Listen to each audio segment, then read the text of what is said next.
Well, indeed, Isabel, on Facebook, Dan Jones has just been asking in our live stream, of course, you can join the conversation at any time, asking what medications have been proven to be effective. Now, this is a very complicated question, not least because the novel coronavirus, let's not forget, did come sort of out of nowhere when it comes to medical research. What normally would take years to develop in terms of a vaccine, people are trying to push for in a real short time. So we're seeing leaders around the world, I think it's fair to say, grasping onto whatever they can that offers some hope.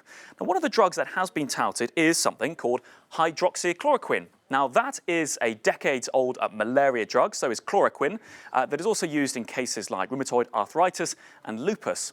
Where is the link with COVID-19? Well, there is a suggestion, anecdotal evidence at this stage, that the drug could have some benefit for patients with the novel coronavirus. The US president seizing on that, and in tweets like this one saying it could well be a game changer. We also know in France that President Emmanuel Macron ordering clinical trials to really kick up a pace to look into this drug. So what exactly is it and what is the evidence? Well, it's certainly not a cure. There is no evidence that this is a cure. What instead we are seeing is doctors around the world, including in hospitals in New York and here in France, experimenting, I think it's fair to say, trying to see whether this drug has any effect. We do not yet have large clinical studies on this matter, and the possible side effects, well, some of them are to do with the heart. There's concerns about people's hearts, but we do not yet know. So when we're looking at questions like that from Danjan, I think it's fair to say there's a rather mixed picture. So let's put this to our two experts joining us. Well, can I just start by asking you, Professor, what is the view, your view on hydroxychloroquine, chloroquine, some of these other drugs that have been touted as a possible game changer here?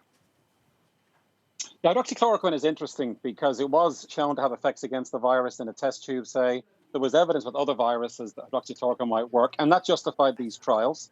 We got to be very, very careful, though, because there's no doubt it damages the heart in a small number of patients. Now, the problem is COVID-19 is heart damaging as well. So the worry we have there is it's a double whammy. If you give hydroxychloroquine to someone and they've already got heart problems, there's a risk it might make it worse. So the trials are progressing very, very carefully. Secondly, there's still no evidence that it works, by the way, no compelling evidence. We've got to wait for these trials and then we'll know.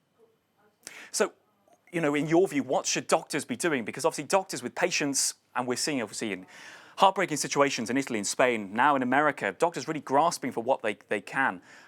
Would your advice be to them to hold off or, where possible, to try drugs like this? Some doctors like it and they are trying it off-label. As you said, it's available for lupus and arthritis anyway, and they're trying it. They're in desperate measures to try and help their patients, I guess. But I would urge caution with hydroxychloroquine until those trials are done. A second drug that's potentially more promising is an antiviral drug called Remdesivir. This kills the virus on contact. It's made by a company called Gilead, and at the moment that's going through trials as well.